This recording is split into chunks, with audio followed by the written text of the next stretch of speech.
जय श्री राम। आज हम बात करेंगे राहु के संपूर्ण गोचर के बारे में कि 2025 के अंदर राहु का गोचर शुरुआत में किस राशि किस नक्षत्र में रहेगा, बाद में वह किस राशि नक्षत्र के अंदर गोचर कर जाएगा यानी राशि परिवर्तन कर जाएगा, उसका प्रभाव मकर राशि या मकर लगन के जातकों के लिए कैसा है। यानी चंद्रमा से गोचर देखते हुए राशि यानी मकर राशि के जातक इस वीडियो को देखेंगे।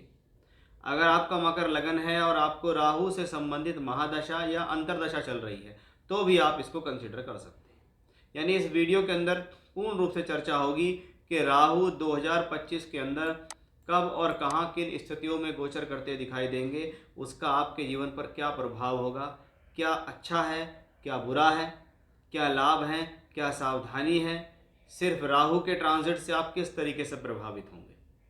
अब प्रत्येक ग्रह का अपना एक कारकत्व है और उस कारकत्व का हर व्यक्ति विशेष पर प्रभाव है, इसलिए कोई ना कोई व्यक्ति विशेष अलग अलग काम कर रहा है।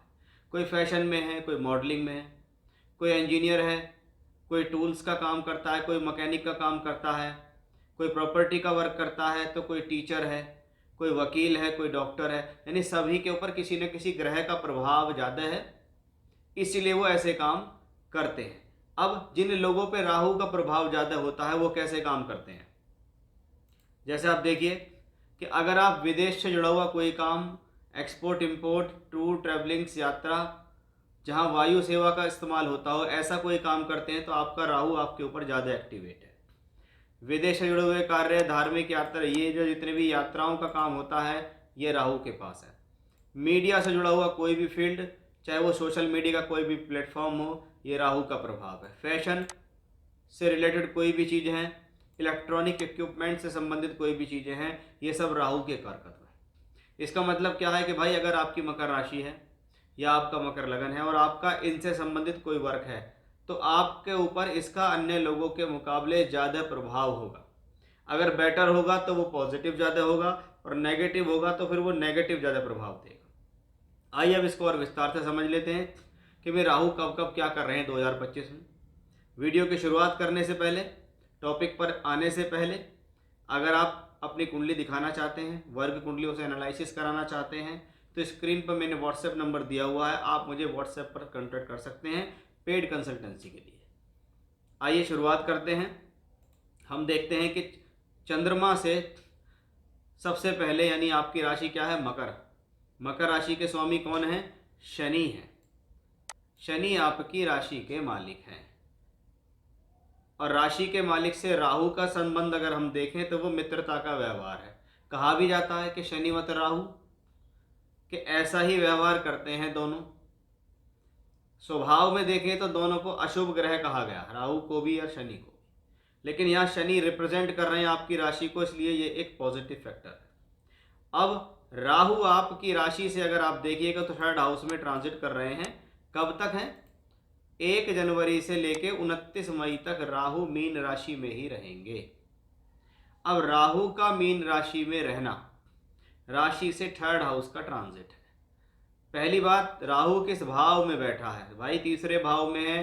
तीसरे भाव में राहु एक्सीलेंट होता है, हिम्मत देता है, साहस देता है, पराक्रम देता है, शॉर्ट जर्नी से फ़ायदा देता है। कुछ इनोवेशन करना, कुछ परिवर्तन करना, कुछ अपने जीवन में चेंज लाना, कुछ अपने खुद के बल पर कुछ बेहतर चीज़ करना, जिसको हम आविष्कार कहते हैं, ये चीज़ें हमें राहु से मिलती हैं।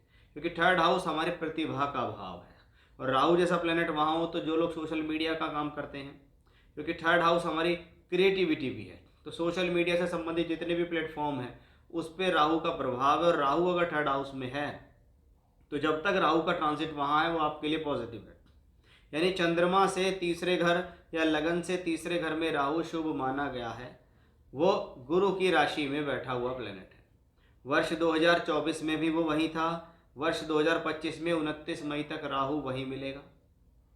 अब राहु सबसे पहले तीसरे भाव में है, अच्छा है।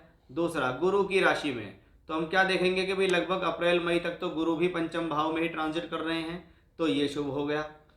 ये राहु इस दौरान उत्तरा भाद्रपद नक्षत्र यानी शनि के नक्षत्र में है और शनि आपके लिए कौन है, राशि का मालिक है और धन का मालिक है। इसलिए हम क्या कहेंगे कि भाई राहु सभी तरह से पॉजिटिव है। जिस भाव में है जिसकी राशि में है, और जब नक्षत्र में आया तो भी वो पॉजिटिव हुआ। यानी हम ये नहीं कह सकते कि भाई 29 मई तक आपके जीवन में राहु की वजह से कोई प्रॉब्लम है। राहु का ट्रांसिट आपके लिए फेवरेबल है, राहु आपके लिए पॉजिटिव करने की कोशिश करेंगे। आपकी दशा खराब चल रही है तो बात अलग है। अब 2025 का एक बड़ा परिवर्तन क्या होता है, वो बड़ा परिवर्तन हमें दिखाई देता है राहु के रूप में, कि राहु उल्टा चलते हैं, सदैव वक्र गति में चलते हैं, तो अपने पिछले भाव में पहुंच जाते हैं। वो पिछला भाव आपकी राशि लगन से दूसरा भाव है। सामान्य तौर पर राहु को सेकंड हाउस में बैठ के सम प्लेनेट कहा गया, दूसरा भाव भी सम होता है, इसलिए 2, 8, 12 भावों को शास्त्र में सम भाव भी कहते हैं। सम भाव का मतलब है ये उस प्रकार से व्यवहार करते हैं जैसी इनकी स्थितियां हैं। सम का मतलब क्या है, वो न्यूट्रल है, बीच में खड़ा हुआ है। वो अच्छा भी हो सकता है, वो बुरा भी हो सकता है।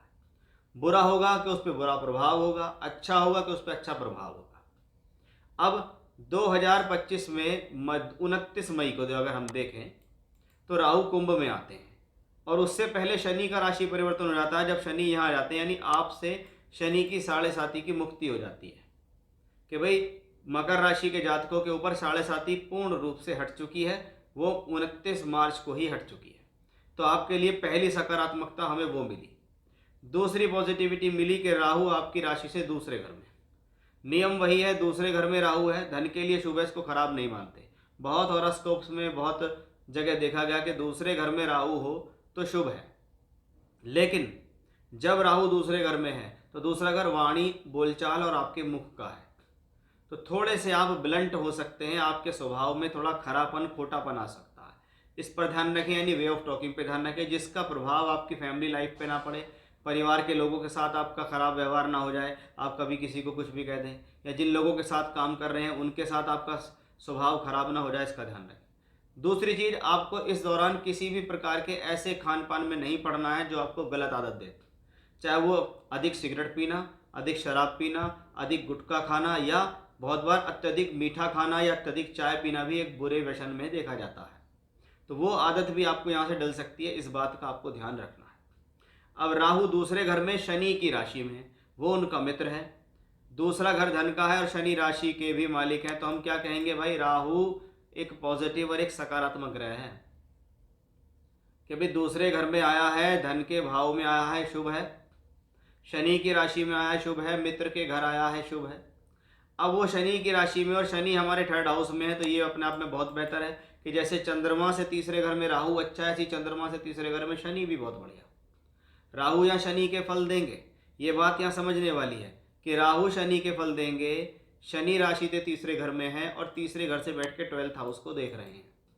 इसका मतलब है आने वाले समय में टूर से, ट्रैवलिंग से, यात्राओं से, एक्सपोर्ट इंपोर्ट से, परिवर्तन से, यात्राओं से जुड़कर लाभ कमाने के अवसर मिलेंगे। ये स्थिति शनि भी कहते हैं, यही स्थिति राहु की भी हो रही है। तो राहु जिस भाव में है वो अच्छा, राहु जिस ग्रह की राशि में है वो उसकी प्लेसमेंट अच्छी।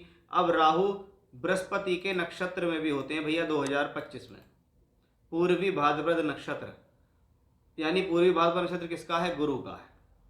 अब गुरु की स्थिति कहाँ होगी 2025 में, अगर हम जून लगभग मई के बाद देखें, यहाँ पर होंगे और फिर यहाँ होंगे, दोनों ही जगह पोजीशन देखें। तो मैंने अभी भी आपको बताया कि शनि 12वें को देखेगा तो गुरु भी यहाँ से बैठ के 12वें को ही देखेगा।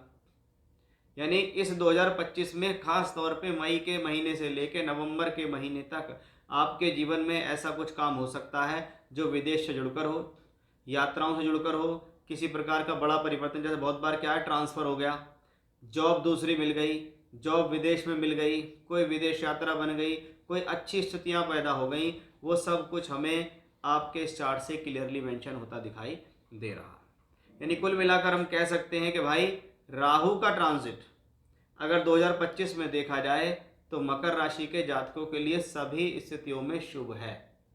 इसमें शुभता शनि की भी बढ़ रही है क्योंकि शनि भी 7.5 से मुक्त हो रहे हैं। यानी ट्रांजिट के हिसाब से देखें तो वर्ष 2025 काफ़ी हद तक सकारात्मक है।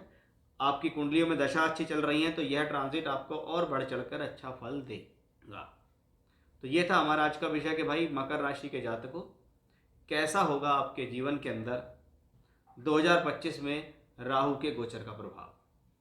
जय श्री राम।